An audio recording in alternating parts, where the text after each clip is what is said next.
ठीक है, तो रिवीजन ऑफ पार्ट 3 स्टार्ट करते हैं। इसके अंदर पहला पार्ट तो एम ही था, मतलब वो वैसी छोटी वीडियो थी। सेकंड और थर्ड मतलब इसके पार्ट है, मेन पार्ट है जो। तो हमारा वही DTA, वो deferred tax liability AS12, Ind AS12 sorry. इसमें कैसे वो कंप्यूटेशन कर दी थी। फोर्थ क्वेश्चन ऐसे ही सिंपल थे, उसमें कुछ ऐसा खास नहीं था। ओपनिंग बैलेंस वही जो रूल पहले लगाते आए हैं वही वाला रूल यहाँ पे लग रहा था। 8वां क्वेश्चन भी ऐसा ही था, उसमें एक मैंने रिकॉर्डिंग 5 इसलिए डाल दी थी, किस लिए डाल दी थी अभी बता देता हूँ किस लिए डाल दी थी भाई साहब। 1 लाख के ऊपर ही क्यों हम 30% बना रहे हैं, जो हमारा डिफरेंस है। मतलब 1 लाख के ऊपर ही क्यों हम 30% बना रहे हैं, जो हमारा डिफरेंस है। 1 lakh less zero closing balance के ऊपर ही क्यों बना रहे हैं, क्योंकि इतने जो ये बैलेंस है ना, जो बैलेंस डिफरेंस है, इसके ऊपर हमें फ्यूचर में कम मिलेगा और हम उसी के अकॉर्डिंग आज मेंटेन कर रहे हैं। देखिए जो सिंपल सा है बात है यार, जो 1 लाख रुपए तू जो डिफरेंस आ रहा है तेरा, ये 1 लाख रुपए के ऊपर तू कल इसके ऊपर कम वो कमा पाएगा। जो भी तू उस पर टैक्स क्लेम कर सकता था, तुझे इसके ऊपर टैक्स पे करना पड़ेगा एक्स्ट्रा 1 लाख के ऊपर। ऑल्दो तुझे उसका कोई वो डिडक्शन मिलेगा नहीं, और उसके अंदर डिडक्शन एज इन की तेरी सेविंग्स नहीं होगी, ठीक है, जो इनकम टैक्स वाले में हो जाती है। और वही रूल होता है यार कि डेफर्ड टैक्स एसेट और डेफर्ड टैक्स लायबिलिटी वाला, वो नीचे बताऊंगा एक बार, नीचे चलो अभी। कैलकुलेशन ऑफ टैक्स एक्सपेंस, ये भी ऐसा ही क्वेश्चन था, सिंपल था। वही उसमें डायरेक्ट टैक्स एक्सपेंस दोनों का कॉम्बिनेशन होता है, तो जो तेरा करंट टैक्स बन रहा है उसका, और जो तेरा DTL या DTA है उसमें, ठीक है, DTL ऐड होता है, DTLS होता है। 11th भी ये वैसे ही था, सिंपल था। कैरिंग अमाउंट ये रिकॉर्डिंग 6 भी एक बार देख लियो अगर मन करे तो, नहीं तो मैं वैसे ही बता देता हूँ। देख अगर तेरी कैरिंग अमाउंट जो है वो तेरी टैक्स बेस से कम है, वो सॉरी तेरी टैक्स बेस से ज़्यादा है, तो मतलब कि अब तुझे टैक्स बेस के बराबर आना है यहाँ पे। ये मान के अपने दिमाग में ऐसे ऐसे लेके चलता रहा कर, क्योंकि टैक्स बेस के ऊपर ही ऑलरेडी करंट टैक्स पे हो चुका है और तुझे टैक्स बेस के बराबर आना है। अगर तेरे पास में पहले तो ये देख ले तेरे पास में क्या एसेट है, लायबिलिटी है। भाई एसेट है तो उसके बराबर आना है ना, तो थोड़ी सी एसेट को गिराना पड़ेगा। वो कैसे गिरेगी, लायबिलिटी से, तो DTL क्रिएट कर ले। अगर भाई तुझे लग रहा है कि तेरी जो कैरिंग अमाउंट है वो तेरी ज़्यादा है और वो कम है, अच्छा जी, तो मतलब तुझे तो आगे जाके फायदा हो गया है ना, तो लेस कर ले। लेस कैसे करेगा, DTA क्रिएट करके।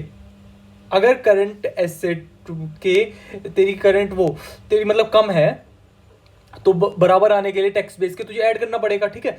और लायबिलिटी, अब लायबिलिटी के केस में आगे भाई हम, अगर तेरी मान लो तेरे यहाँ पे कैरिंग अमाउंट जो है वो ज़्यादा है, लायबिलिटी केस में तेरी कैरिंग अमाउंट ज़्यादा है और तेरा टैक्स बेस कम है, तो तू DTA क्रिएट करेगा उसके बराबर आने के लिए। तेरी मतलब लायबिलिटी ज़्यादा है ना, अब देख लायबिलिटी ज़्यादा है, तुझे आना है उसके बराबर, मतलब तुझे कम करना है अपने आप को, तो DTA करेगा, तो वो उसके अकॉर्डिंग ऐसा हो जाएगा। फिर उसी की तरह तेरी यहाँ पर DTL ज़्यादा है, यहाँ पे तेरी कैरिंग अमाउंट जो है वो तेरी कम है लायबिलिटी की, तो मतलब तेरी लायबिलिटी कम है और असल में जो है ज़्यादा है, तो बढ़ाया ना, इसको बढ़ाया कैसे, DTL और ऐड कर दूंगा, ठीक है। तो इसी तरह से ये वाला रूल लगा के कर लेना। बाकी वो जो दिमाग से चलाना है वो तो चलाना ही है हमेशा लाइफ में। As per provision of change in tax rate, तुझे बता देता हूँ ये क्या है। कोई टैक्स रेट चेंज हो गया तो भाई इसका सिंपल सा ट्रीटमेंट है, जिस ईयर में जो टैक्स रेट है उसके ऊपर क्रिएट कर लो, क्योंकि ये हमें रखना है। हिंदी में बता रहा हूँ बच्चे, ये हमें रखना है, मतलब हमें ये मेंटेन करना है, ये मेंटेन करना है, 40,000 मेंटेन करना है, 17,500 मेंटेन करना है, फिर 0 मेंटेन करना है। पहले में तो 40,000 बन गया, दूसरे पे 22,500 का रिवर्सल करेंगे, तीसरे में 17,500 का रिवर्सल करेंगे। अकॉर्डिंगली इसकी एंट्रीज पास हो जाएंगी। And will talk about the concept fifth, ये है कि तुमने इनकर कर लिए लॉसेस, टैक्सेबल लॉसेस, वही वाली बात है। PGBP का कोई लॉस इनकर कर लिया, ठीक है, बट तुम्हें पता है कि आगे जाके मुझे इसमें इनकम होनी है। यहाँ पे ना अकाउंटिंग और उसका कोई सीन नहीं है, अकाउंटिंग और टैक्स बेस का, कैरिंग अमाउंट और टैक्स बेस का। ये सिंपल वो है कि तुमने टैक्स लॉस इनकर कर लिया, PGBP के अंदर लॉस इनकर कर लेते। अब हमें पता है कि आगे जाके नेक्स्ट ईयर में हमें ये रियलाइज हो जाना है, हमें पता है कि हमारी इनकम होनी है अगले साल, तो ये एक तरह से प्रूडेंस का वॉयलेशन है, बट स्टिल हम ये कर लेते हैं कि हाँ भाई इतने के ऊपर हम टैक्स ना अगले साल बचा लेंगे, तो हम इसी साल उतने का डेफर्ड टैक्स एसेट क्रिएट कर लेते हैं, प्रोवाइडेड आपको सर्टेन होना चाहिए that next year you will earn, there should be some evidential proof, okay. Then such entry should not create a DTA on losses, there is some estimation regarding future income, कोई estimate होना चाहिए। तो ये इसके according हो गया, ये हो गया, ये हो गया, ये हो गया। क्वेश्चन ये जाता है deferred tax in case of business combination, deferred tax in business combination, कोई एक्वायर कर लेते हैं हम एसेट, एक्वायर हमने कर लिया फेयर वैल्यू पे, ठीक है, ये बिजनेस कॉम्बिनेशन वाला है, लेकिन हम तो फेयर वैल्यू पे करते हैं, लेकिन टैक्स वाले तो अपना वो चेंज नहीं करेंगे ना एस्टिमेशन, तो उसी के अकॉर्डिंगली हम वो कंप्यूट करते थे। तो हम उन क्वेश्चन के नीचे डीटीएल लिखते थे, तो सारी अकाउंटिंग एज इट इज पहले की जैसी होगी, लेकिन एक एक्स्ट्रा डीटीएल या डीटीए जो भी आएगा उसको लिख लेंगे। वो कैसे निकालेंगे, हम एक एक उसका वो कर देंगे। जैसे यहाँ पे 2 लाख 1,80,000 ये, और ये 1 लाख फेयर वैल्यू हो लेकिन टैक्स बेस 1,10,000 चल रहा है, तो उसके अकॉर्डिंग वो कर लेंगे और 30% पे निकाल देंगे। जैसे उन्होंने 30% पे हर एक चीज़ निकाल रखी है, और लास्ट में 54,000 की वो लायबिलिटी क्रिएट कर दी, उसके अकॉर्डिंगली एंट्री पास कर दी। फिर एक और इसी पे ऐसा ही क्वेश्चन था, वो भी हो गया। 7 पे आ जाते हैं ट्रीटमेंट ऑफ इश्यू एक्सपेंसेस। भाई कोई आपको प्रीलिमिनरी एक्सपेंसेस दे रखे हैं क्वेश्चन के अंदर, वो आपके राइट ऑफ होंगे पहली बात तो immediately in the same year, जिसमें क्योंकि आप अपनी बुक्स में जो कर रहे हो। लेकिन इनकम टैक्स लॉ क्या कहता है कि अभी इस साल नहीं देंगे भाई साहब, हम इसको 5 साल में आपको आराम आराम से ले लेना, ठीक है। हाँ ठीक है। फिर इसमें सर ने एक बार जो क्वेश्चन करवाया था कि डिवेंचर्स हैं 10 लाख रुपए के, फ्लोटेशन कॉस्ट उसकी 1 लाख है, तो 10 लाख में से 1 लाख तो पहले लेस कर दे, 9 लाख हो जाएगा, क्योंकि एज पर इंडियस 23 लेक्चर 1 के हमने नेट प्रोसीड्स निकालते हैं, ठीक है। तो 1 लाख है, 1 लाख का डिवाइड, और फिर हम टैक्स बेस के अकॉर्डिंग कैसे करते हैं, टैक्स बेस के अकॉर्डिंग ऐसे करते हैं, ऐसे, हाँ ऐसे ही करते हैं। हाँ ठीक है। कैरिंग अमाउंट आ गई 5 उसकी, टैक्स बेस के अंदर देख पहले 1 लाख में से 20,000 लेस हो गया, क्योंकि इसमें तो देख जीरो आएगी, क्योंकि पूरे का पूरा ही मिल गया तुम्हें, है ना। ये एक्सपेंसेस की बात हो रही है, तो तुम्हें पूरे एक्सपेंस पहले साल में ही ले लिए। अरे वाह, अच्छा जी। अब तुम क्या कर रहे हो, ले लिए, अब अगले में तुम्हें मिलेंगे। हाँ जी, क्यों नहीं मिलेंगे, हम 80,000 की सेविंग करेंगे फर्स्ट ईयर में। अरे वाह, डीटीए बन गया फिर तो, है ना डीटीए। हाँ जी, डीटीए बना दिया हमने 24 से। अगले साल उससे अगले कितना करोगे, फिर 60 का करेंगे जी, तो रिवर्स 60 का करोगे तो 60 का 30% निकालो, 18,000, फिर 12,000, फिर 6,000, तो उतना उतना रिवर्स करते जाओ, है ना। 24,000 बना दिया पहले, फिर बाकी इसमें रिवर्स कर दिया, वो इसी के अकाउंटिंग एंट्रीज डाल दी। ये बात याद रखियो भाई, डीटी इक्वल टू डीटीआई डाल दी तूने एंट्री इनकम से, इनकम तूने प्रॉफिट एंड लॉस में पहुंचा दी। लेकिन जब तू उसको रिवर्स करेगा ना, तो ये नहीं करेगा कि DT defer tax income account debit to defer tax asset, ये नहीं करेगा तू। इसमें तू एक्सपेंस डालेगा उसको, क्योंकि तेरा 6,000 से एक्सपेंस हो रहा है ना, क्योंकि तू रिवर्स कर रहा है, तो DT expense debit to DTA डालेगा, डीटीआई को डेबिट नहीं करेगा। ये बस हल्की सी चीज ये याद रखना, और तो सब ठीक है। डेफर टैक्स एक्सपेंस लिखना, पूरी चीज लिखनी है पेपर में। P&M का 60 लाख आ गया, 100% पहले साल में ही आ गई। सेम वही है कि भाई पहले में ही तुमने तुम्हें सारा कुछ दे दिया, अब अगले सालों में तुझमें कुछ नहीं मिलेगा, तो भाई अगले सालों में तुम्हारी कोई सेविंग्स नहीं होगी। डेफर टैक्स लायबिलिटी क्रिएट कर लो, ठीक है। डेफर टैक्स लायबिलिटी क्रिएट कर ली भाई साहब, हमने कोई दिक्कत नहीं है। अगले में 2 सालों में फर्स्ट ईयर में तो क्रिएट कर ली, 1,20,000 भी डाल दी, अगले में 60,000 का रिवर्स भी डाल देंगे, कोई दिक्कत नहीं है। एसेट आ गई भाई हमारी, फेयर वैल्यू पे फाइनेंशियल एसेट और financial instrument, equity shares invest कर रखे थे एक्स लिमिटेड में, वाई लिमिटेड के अंदर। अब क्या हुआ भाई, उनकी fair value at the end of balance sheet date वो बढ़ गई, 1 लाख से 1,20,000 हो गए। अब वो 20,000 का क्या ट्रीटमेंट है, और क्योंकि तुम्हारे उसमें बुक्स के अंदर तो 1 लाख ही खड़ा है अभी भी, अगर टैक्स बेस की बात करें तो। हाँ जी, ये बात तो सही कह रहे हो, वो तो एक 20 ही खड़ा है बाकी इस क्वेश्चन के माध्यम से। तो इसमें यही है कि या तो जो उसका वो चेंज होगा ना, चेंज इन रिकॉर्डेड, तो अगर उसको P&L से कर रहे हो रूट, तो यहाँ पे भी आपको वही P&L से ही करना पड़ेगा, जो भी इसकी DTL और DTF क्रिएट करोगे। अगर आपको fair value change in recorded आपने OCI के अंदर करी है, तो डेफर टैक्स भी उसके ऊपर ही करोगे, और ये आपकी चॉइस है किस में करना है। लेकिन जो एक बार फॉलो कर लिया वही आगे तक फॉलो करना है। क्वेश्चन इस पे हो गया कि 11,90,000 इसकी कैरिंग अमाउंट बना दी इन्होंने, टैक्स बेस के अकॉर्डिंग 11,50,000 आ रही है कैरिंग अमाउंट। ये है तो फेयर वैल्यू, लेकिन अब हम बात करें अकाउंटिंग और उसके टैक्स कंटेक्स में। तो अकाउंटिंग कंटेक्स में इसको हम कैरिंग अमाउंट बोल देते हैं, उसको टैक्स बेस मान देते हैं।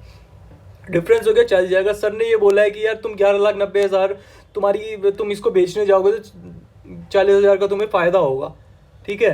तो तुम 40,000 के ऊपर एक्स्ट्रा इनकम नहीं पे करोगे। 40,000 अगर तुम इसको बेचने जाओगे तो तुम एक्स्ट्रा वो होगा तुम्हारा, तो उसके ऊपर तुम्हारा एक्स्ट्रा 30% के ऊपर तुम्हारा 12,000 रुपये का वो बन जाएगा। लेकिन उसमें तो 11,50,000 आ रहा है सर हमारा टैक्स बेस है जो। हाँ तो आ रहा है, तो क्या हुआ, अरे तो सर टैक्स बेस जो हमारा 11,50 आ रहा है, देखो अगर आप मुझे इसको ना एसेट के अकॉर्डिंग बोलो तब तो मैं बोल दूंगा, देखो 11,90 का है हमारा और हमें कम करना है, 11,50 पे आना है, तो डेफर टैक्स लायबिलिटी मैंने क्रिएट कर ली, ये तो एक तरीका है। लेकिन दूसरा जो आप बोल रहे हो कि 40,000 हमें एक्स्ट्रा पे करना पड़ेगा 12,000 रुपये के अकॉर्डिंग, तो ये तो समझ नहीं आ रही हमें बात, क्यों करना पड़ेगा। हम तो अपनी बुक्स में ज़्यादा दिखा रहे हैं कि हमने इतना करना है, ये थोड़ी कॉन्ट्राडिक्शन है। इसको एक डाउट इसलिए डाल रखा है कि ऐसा क्यों होगा इसमें, ठीक है, एक वो चीज़ तो देख समझ में आती है, 11,90,000 रुपये के ऊपर हम आगे अगले साल में कम इंटरेस्ट जो है इस पर रिसीव करेंगे इस बुक्स के अंदर।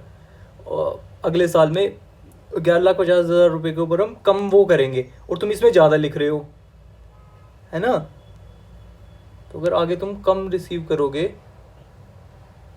इतनी तो होगी नहीं जितनी तुम इसमें लिख रहे हो, अगले साल में तुम कम रिसीव करोगे ना। जो इनकम होगी 11,50,000 के ऊपर, जो तुम अगले साल इनकम रिसीव करोगे, तुम थोड़ी कम रिसीव करोगे। तो जब कम रिसीव करोगे और तुम क्या बोलते हैं टैक्स ज़्यादा दे रहे हो, थोड़ा बाहर है ये चीज़, इसको एक बार देख लेना। Deferred tax calculation, revaluation of assets.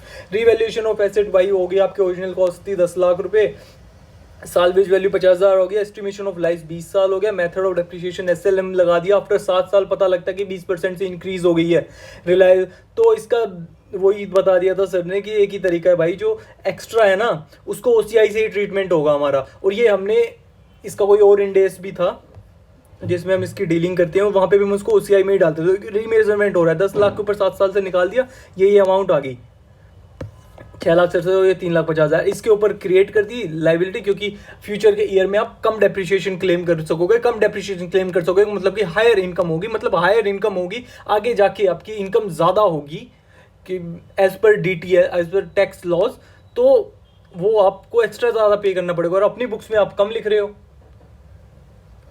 ठीक है ठीक है ठीक है ठीक है ठीक है, इतना मत बोल, ठीक है। टैक्स फ्यूचर में ज़्यादा कर दूंगा ना, कर दूंगा, इसमें भी फ्यूचर में ज़्यादा करूंगा।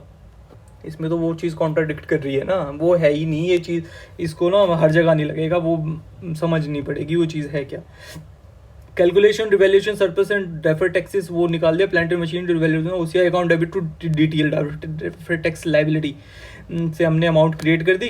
40,050 अब आ गया हमारा, जो हमने एक्स्ट्रा बनाया ना उसके ऊपर हमारी 40,050 रुपये की हमारी डेफर्ड टैक्स लाइबिलिटी बन गई। अब जो हम फ्यूचर में इसका रिवर्सल और जो भी करेंगे ना वो हम OCI से ही करेंगे, यही इसका कंसेप्ट है, यही इसका निचोड़ है कि जो तुम्हारा एक्स्ट्रा आ रहा है ना उसके ऊपर तुम डेप्रिसिएशन तो तुमने चार्ज कर दिया जो भी आया। देखो 1,33,000 में से 10,269 रह गया, टैक्स बेस तुम्हारा 0 है, टैक्स बेस 0 है, तो 1,23,231 का 30% कर दोगे अब आप।